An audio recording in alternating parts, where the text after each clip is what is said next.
Hi, welcome to Inside Stories. My name is Clementine Svetanov. I will be your host, and we are here with Laura. And Laura will explain us a little bit more about their story. In Inside Story, we go through different stories of people that have some inner growth journeys through the Inside seminars and through their own background. So, Laura, thank you first of all for being here. Thank you for having me. It's a pleasure. So, Laura, can you tell us a little bit more about yourself? So, you are originally from Romania. You came here when you were in your 20s. You came in Cyprus. How was life before? How was your childhood? How was life to come in Cyprus? What was your challenges when you came? Oh my God, you make me on the memory lane. Yes, I came on Cyprus in 1996 when I was about 22 years old. I'm originally born in Romania. My mom came here after my dad passed away. So she came on Cyprus to find something better as a work-wise. I joined her during 96 and 2000 on holidays and summers and the winter because I was still in Romania on my university. So when I finished, I decided to come on Cyprus and stay here. My brother, which is older than me, joined my family here. My mom, in the meantime, remarried to the Cypriot. So I decided to stay in Cyprus. I never think in my wildest dreams that I will leave Romania and live in another country. So I can say that being born in Romania, I'm born in a communist area. So obviously it was a lot of restrictions. We grow up with a uniform at school, no phones, playing outside, totally different culture than what we actually living today and our children's living today. It was good, it was bad. I can say that we are the generation that we survive, we learn to survive, because in 1989, when I was finished the high school, the revolution came in Romania. So everything has changed, okay? The Democratic Republic, it was here we go, all the changes. Us growing 18 years under the communist area, knowing a pattern and knowing something, then we need to figure out, teenager, adolescents, we need to figure out our new life. So it was a lot of changes. Coming in Cyprus, obviously it was little bit further, more developed than Romania back then. I started to work, I became a Cypriot. I decided to stay here, so for me it was a no go back to Cyprus. Was it difficult to integrate, would you say? Yes. Yeah. I remember that even though I was like freshly finished the university, coming here was like, back then it was people, they were not so open for foreigners to live in Cyprus. So we done all the kind of low paid jobs just to survive and, you know, to have something to do. What were you doing? My first job, I was working in a canteen, on the back of the canteen, peeling potatoes and cleaning and helping with the cooking and everything. There I was learning Greek language, the good and the bad. Yeah, but you've been studying before in university. What were you studying? Finance and banking. So having that diploma and coming and working in a kitchen, mentally, it wasn't a good place. You were not able to work in this kind of field or even to get some experience? No, because back then Romania wasn't a European Union, even Cyprus as well. So when I tried to acknowledge my university, they told me here in Cyprus to be able to use it and to have a career, they told me that I need to do 2-3 years again here in Cyprus to get a diploma from Cyprus, and then I'll be able to work, which I didn't want to do it back then. Yeah, it was kind of frustrating for you. Yes, it was like more time consuming and so on. So I say like, no, I'm not doing that. But I realized that the language needs to be a must. So I started to do courses for foreigners to learn the Greek language, because I understand that that will help me to have a better job, like an office job later on. So the job was coming after that. I was as well a salesperson in a DVD shop, watching movie all day. That was nice and get paid. Did you learn easier the language? No, it's so difficult. It's like really, really difficult. But as every language, you need to practice. Like you go to school and learn the grammar and the basics, but you need to practice. So watching TV, listen, read, talk with people. So it's helping a lot. So slowly. How did you overcome the fear or like insecurity when you had to talk to other people in another language that you were maybe unsure? I believe that being so young and naive, I didn't think too much about this barrier. So I was just like expressing my needs and bad or worse. And I realized that actually the Greek people, the Cypriots, when you try to talk in their language, they are more open to come towards you, to accept you. Even if it's bad grammar language, they are more open-minded than you talk them in English or another language, okay? So even some of them, they can correct you. So it's kind of like they appreciate that you make the effort to integrate. Yes. And today, what would you say? Are you Romanian or are you Cypriot? Look, I'm 29 years in Cyprus, so obviously I'm more Cypriot. I'm living here in Cyprus more than Romania. So yes, I've been born in Romania. I've been growing there, but my house and my past and my life, it's here in Cyprus. So yes, I can say that I'm Cypriot. Even on the documents, I'm Cypriot, so yes, I can say that. How do you feel when you go back in Romania? Do you feel like you're having all of these old patterns when you were a child coming up, or is it sadness? How do you feel when? No, it's in my past. I don't have any emotion, let's say. Yes, it's like when I was pregnant and like a few years back, went to Romania to make my papers, to renew my papers and so on. So I can say that I was a little bit nostalgic, like going on the places where I grew up, I go to school, visit the friends. But then I realized that it was just like memory lane. It was not my life. It's not my emotions to be there. So coming here in Cyprus, for me, Cyprus is home. Even though I live 8 years in Ireland, Cyprus is still peace and quiet for me. Yeah, it's like me. I mean, I feel sometimes when I go back to France, it's like another life, right? Yes. It's and also I guess everything changed now because the government changed and you had some kind of experience, so you say like in the communism, so it was like completely different kind of life. Yes, that's true. Like I'm telling you now, like with the people that they are living still in Romania, when you talk them, like, you know, we had like the bread and the oil the oil, it was like 1 liter per month with the card. You was going to the supermarket and punch the card and get the oil. And when you say to someone nowadays this, it's like, what is that? Yeah, it feels like another world for us. Like we had oranges, okay, only in the Christmas. And because we are lucky, because my mom was having the kind of job that we have the goodie bags where we had oranges. And now it's like you go to supermarket and you have anything and everything. So it's like it was a totally different life. Do you think you were more happy than the children now, today, that they have everything and they always want more? But, you know, maybe were you able to appreciate the small thing better? How do you feel it was? I believe that we are happier because we learned to live the life. It's like it wasn't that rush and comparison and I want to have what the other one have and not appreciate what you have. So if we have an orange, we split it in 4 and we eat for friends. Now you go to supermarket and you buy another 3 and you have the whole one. So we are happier with less because that it was what we had. Like we didn't have options. We didn't know other way.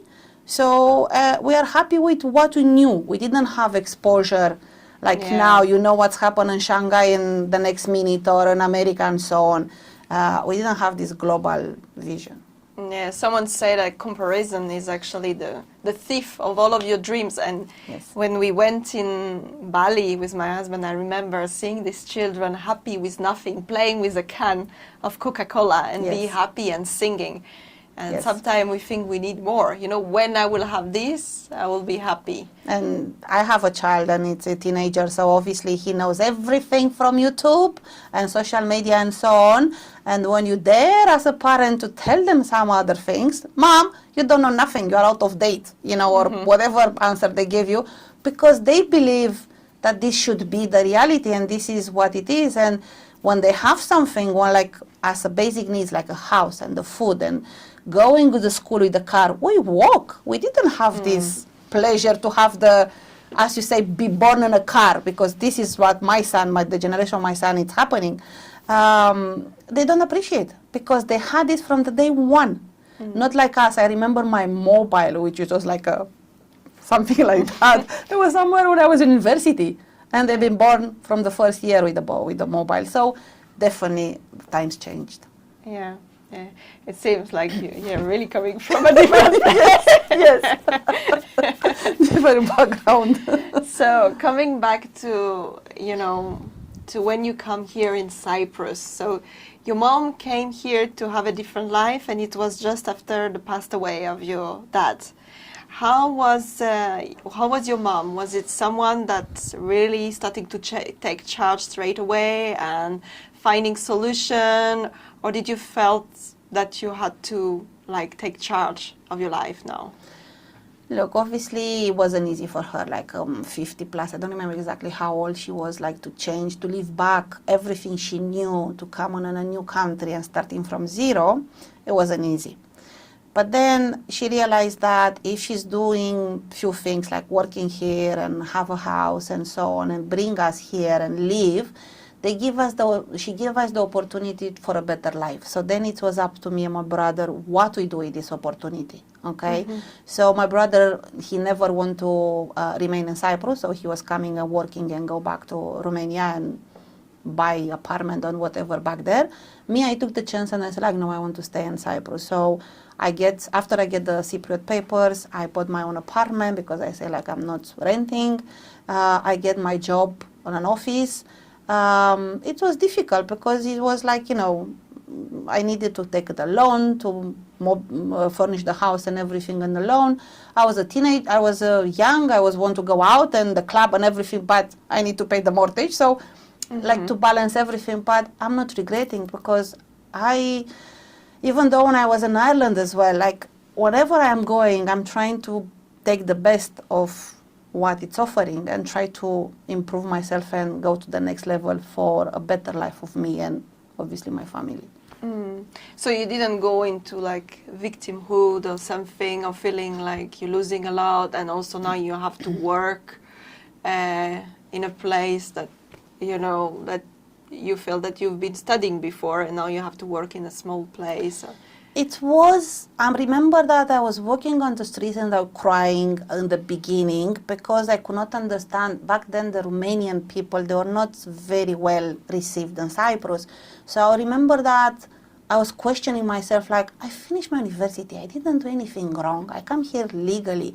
Why everybody's putting everybody in the same basket and judge them? Okay, so I didn't do anything wrong, I'm okay. But then I realized that this is their opinion, so I cannot stay and complain and, listen to them. I better concentrate on me and try to go further. So, looking back on my life, if I was a victim, I was maybe for a short period of time until to accept the reality, and then try to move away and, make a better life, let's say, after the victimhood. Yeah.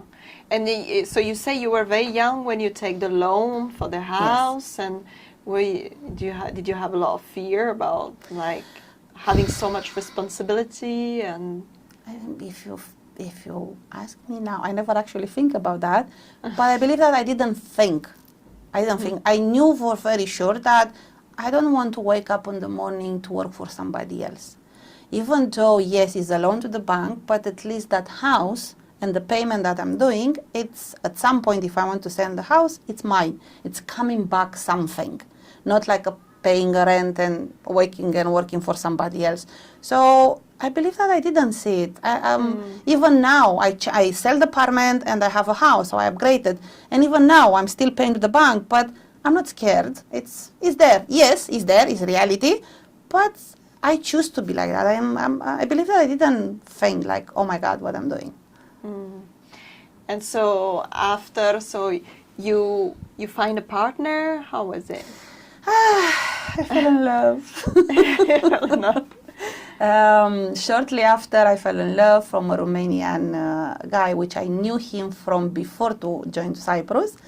And we decided that we get engaged, and we decided he was working in Ireland. So we decided it was better for me to go in Ireland, to leave Cyprus and go and live in Ireland. I follow him. We stayed there. We bought a house. I working for Microsoft. We stayed there for 8 years. I done a master because I said, like, here we go, why not? And then, unfortunately, after 8 years, I decided to leave him and to return to Cyprus. So divorce him and return to Cyprus. Yes. So how was it? Did you felt like another loss? Back then, I can say yes, because I really love Ireland, because it's so green, and I love the greenery and everything. Okay, I was like visiting. But the weather is crazy, right? Yes, I know. 8 years, like, I don't know if I wear twice the sandals. Okay, so it's really, really bad. At the beginning, yes, I have nostalgic times that leaving Ireland. I didn't want to leave Ireland, but because I divorced him, for me, Ireland, it was equal him. Okay, so I didn't even think to move out of the house, rent somewhere else, and stay in Ireland. I didn't even think. Many people, they asked me after that, why you didn't choose this option? It wasn't even on my mind on the time when it happened. So I said, like, either Ireland, either with him, either no, and I'm coming back in Cyprus. So it was a period that I was suffering after Ireland, yes, and obviously the divorce. But then I come to my senses. I accept the reality. And then did you have your son later on? Yes, then the victim number 2, the husband, I meet the father of my son, which back then he was in London. So again, I decided to leave Cyprus and move to London. For 3 months I survived because it was even cooler and cold. I get pregnant, and because he's English Cypriot, we decided to return in Cyprus. So we come on Cyprus since 2012. So you keep on going out, yes, but always come back to Cyprus. So it's look like it's my journey is here. Yes, the destiny is here. Yes. So we come back on Cyprus. I have my son in September 2012. We've been married for 4 years. Then life again give me show me another road. So we divorced, and since 2020 officially, I'm a single mother of a almost 13 years old boy. How old he was when? 4.5. 4.5, because it was in June, and then in September it was 5 years, so 4.5. How did you overcome the second divorce? Was it like a failure for you again, or how did you feel it? On the divorce time it happened, I believe I didn't realize what's happened, because I was in a state of mind that it wasn't me. I was like kind of, I can say, frozen. Then slowly reality hit. First time it was easy to divorce because it was no children involved, okay? And even I remember, like, people, they say, like, you are so lucky that you don't have children, and it's like, you are nuts. I want family, like, how I'm lucky to be, like, to divorce and to be lucky. But I realized what they meant on the second time, because 4.5 years old, it was a young child. Being in Cyprus, back then, I had only my mom. My stepfather as well passed away. My brother, he was passed away at that time. So it was me, my mom, and my son in a foreign country with a small child. So starting to kind of waking up, start to put question why this happened, what I've done wrong, and because in a marriage, obviously, in any relationship, there are 2 parts, 2 sides. So what is my fault and so on. So a lot of frustration start to come up, come to me on the surface. So yes, there were difficult times. Yes, I can say that there were difficult times. How did you explain to your son? I'm lucky, I can say I'm lucky, and thank you to my ex-husband that we have a beautiful relationship. So we didn't have any fights and any screaming and any blaming, let's say, that the child will see that the parents, they are hating each other and so on. So we always try to make him like, to tell him that, it has nothing to do with you. This is the decision of the adults. So we are like both of us there. We have joint custody. These questions of how to explain to my son come a little bit later, like when he was like 9, 10, when he started to understand, and he was keep asking me like, what I've done wrong that you two separated, okay? So that it was more like I could talk with him to explain that, it's not your fault, because the children tend to think that they done something wrong and mommy and daddy, they split, okay? There is two sides, I would say, for these days. Yeah, they might feel guilty and they also might play also sometime with the parents to make them feel guilty. I have full blown, for 4.5 years old, yes. He's trying to take the advantage. Even nowadays, he's still trying to take advantage of that, yes. Yes. Yes. So now how do you feel with this situation? And now I can say thank you to him, and I'm grateful because he done what he done when that happened. It wasn't easy, but definitely I will not be in this happy place now as we talk if this journey it wasn't there for me. So obviously along the way was a lot of new discoveries, knowing myself, and realize that there are a lot of things that I didn't know about myself. So yes, I can say that it's still a long way. It's still a lot of things to be learned and things like that. But I don't regret nothing. The journey that I have for the last 6 years, it's actually wow. I can say that today it's 18, right? Yesterday, 17th of July, 2017, it was the date, so 8 years ago, it was the date when my life has changed. Because on that day, my ex-husband was diagnosed with leukemia, so that it was the time when the journey started of Laura transformation. So was there another loss for you, like feeling that you might lose him? How was it? Were you still with him at that time? When he was diagnosed, yes. The divorce was coming 2 years after the whole process of diagnosis and sickness and everything. He is very wealthy now. It's healthy. He's there. We have, like, it's still with the son. We have a very relationship. Both of them, they have a very good relationship and full recovery. It was hard, let's say, at the beginning. But then I realized that what I'm discovering, and like he pushed me somehow to discover myself, because I remember I was in a place that I have the house, I have the job, I'm a mother, everything is paid, this is life, okay? So I didn't want to go to a seminar or to go to find a new way of therapy or, all these things. I was like, I'm okay, thank you very much. I was really enjoying raising my child because I was really want to be a mother. But then the circumstances pushed me in this direction that I start to learn. So now I'm not seeing a loss. I will not change anything. Even though it was difficult what I passed and what I've done and how I become and how I pass everything the way how I knew, because back then I didn't have the information that I have now. So, what do you think the universe was trying to teach you? I discovered so many patterns wrong in me.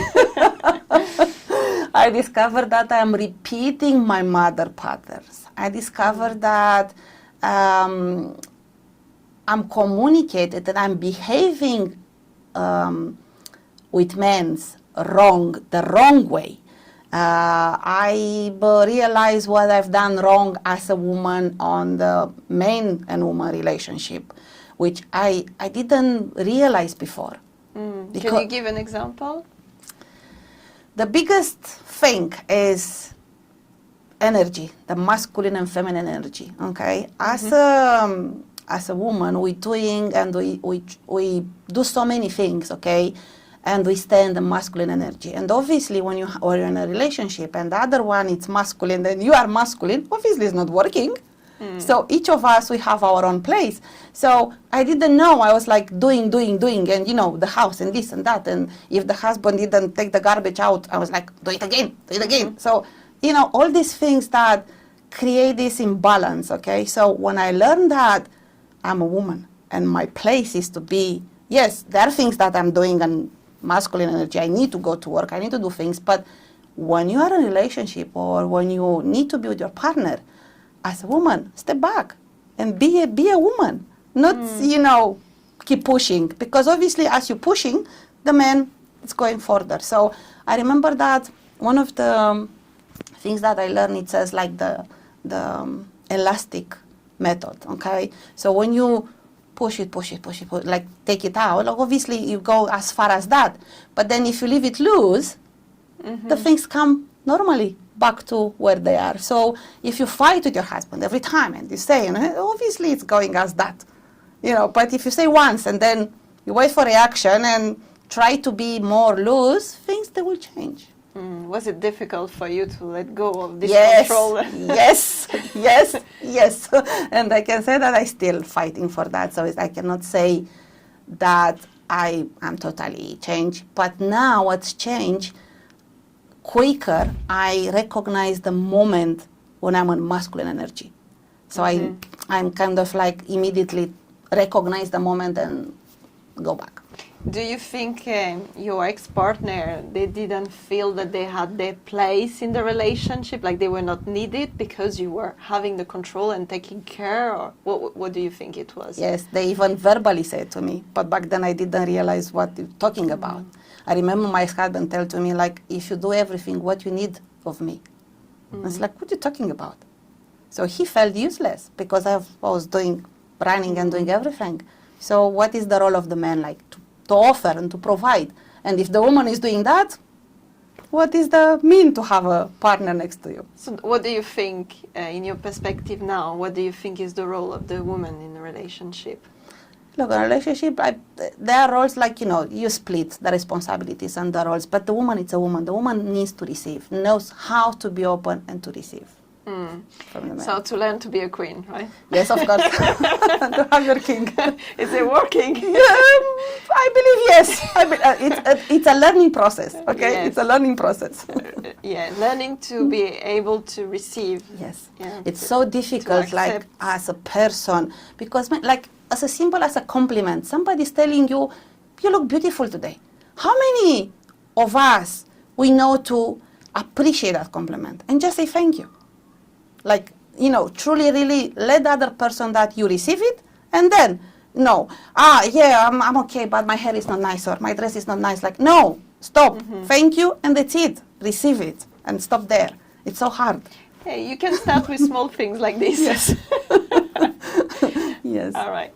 So now that you feel like you're more grounded, so let's say you had your house, right? Yes. You had a secure job. You find your kind of balance also with your son. And now you decided to become an entrepreneur and to do mass, like we see behind. Yes.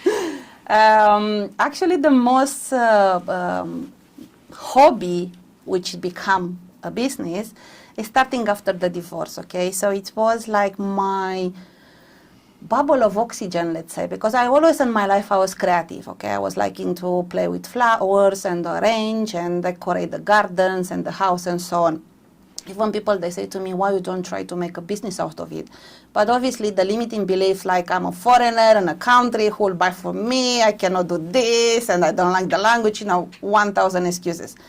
And then when the second divorce come around, a friend who knows a friend was coming and, people around me, they introduced me to Moz, which I didn't know about that. And I start to do something that I was want to do in the house, because I was looking to decorate something in the house. I've done it with Moz, and then another friend was coming and was like, okay, let's do something and go to the bazaar and market and sell it.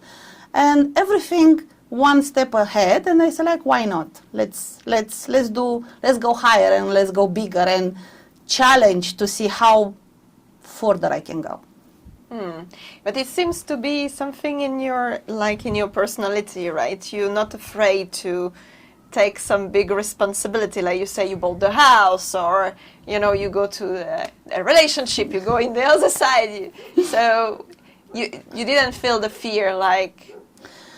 Look, even if I'm look back and people just asking me like how it was when we was like part with the husband, you know, to go into the process of recovery. I didn't think. I believe that this is the I'm not sitting down and like, oh my God, how will be? I'm just doing it. And then looking back, oh my God, I've done that. How I survived that?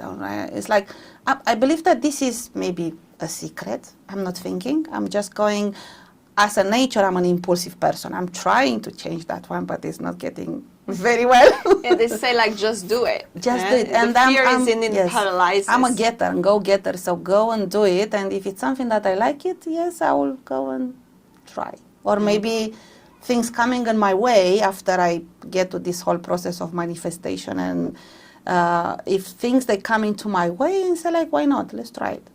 Maybe I didn't even like what I am now. I didn't even dream, not even think back in Romania that I will change country, husbands, houses, and you know, you name it. So if I wasn't do it and get it on the opportunity come, I will not know, and I will have regrets. So I tried to do one time this. You remember you make a workshop. And it's not so easy actually. So did you need to learn like specific skills or? For me, it's coming natural creativity.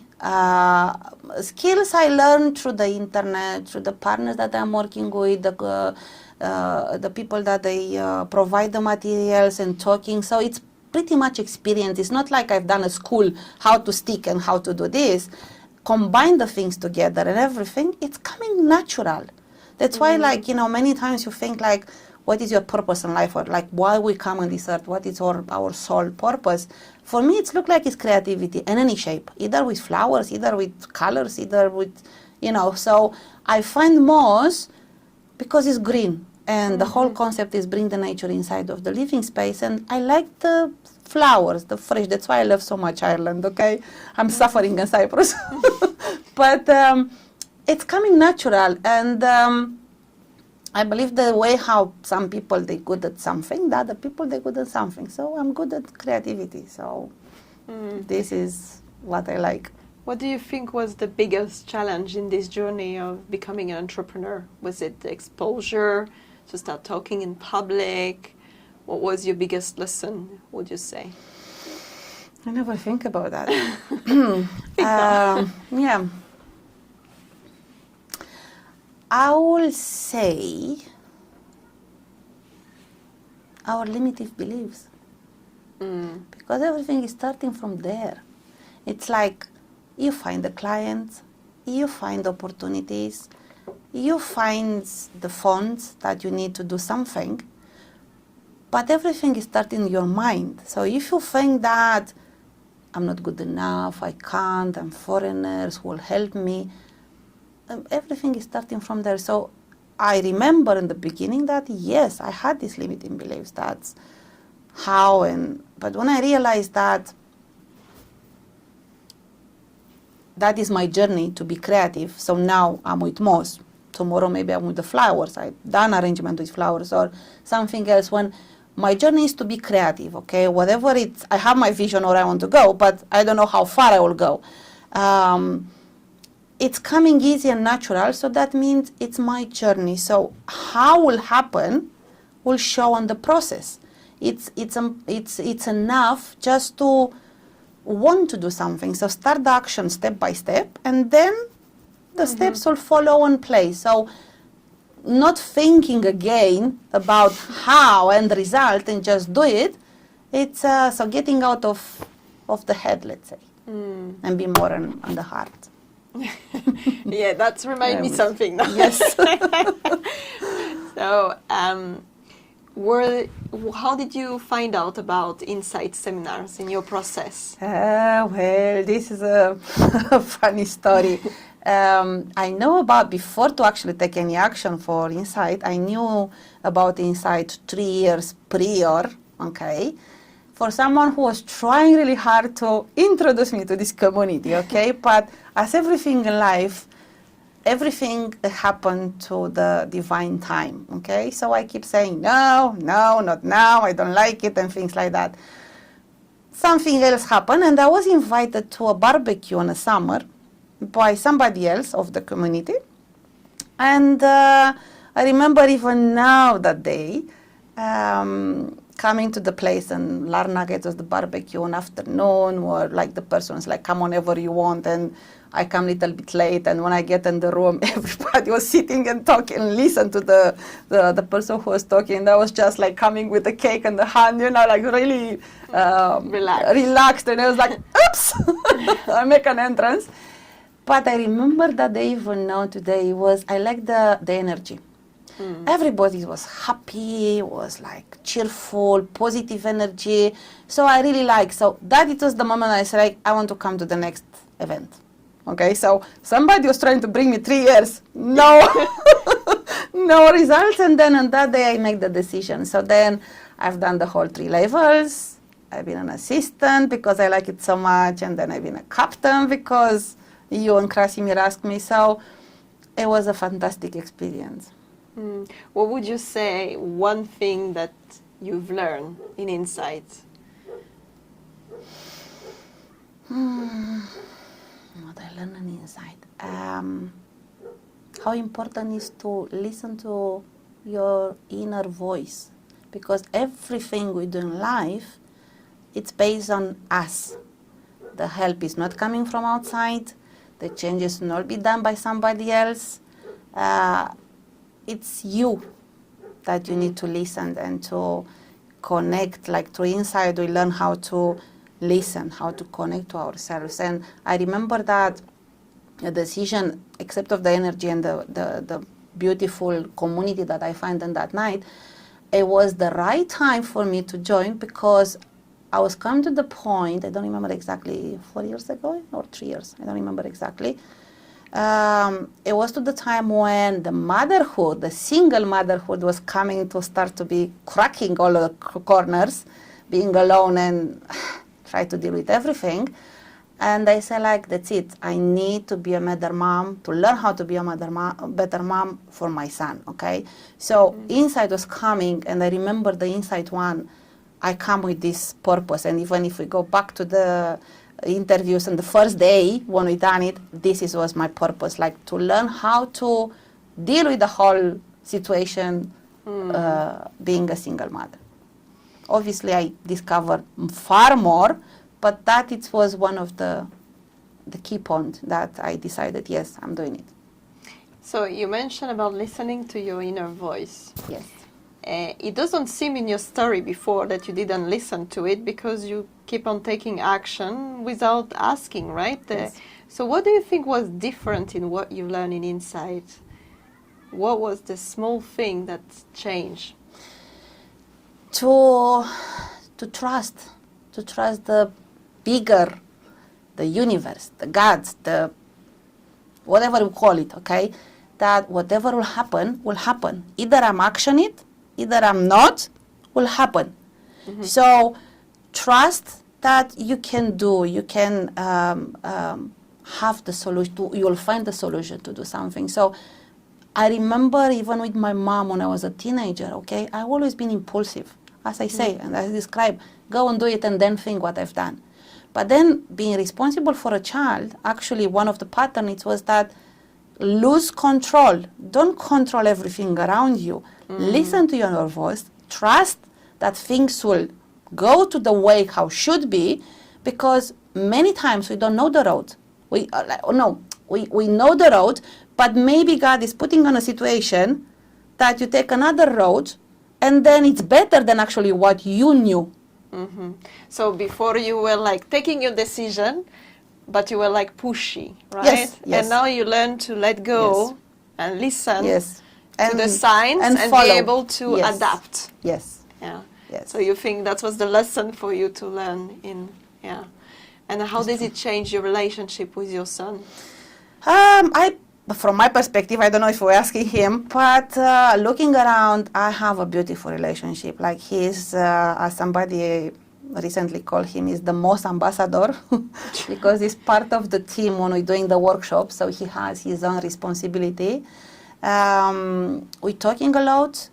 I'm teaching him to be independent, so having a child, having a boy, okay, again, I find myself in a pattern that I need to teach him how to be a man, the way how I would like to have my partner, okay? So this is a challenge that is a different vision than what I have before to be a mother, okay? Like through the changes, I realized that he needs to be more masculine energy, he's a boy and things like that. So I can say that the relationship has changed a lot.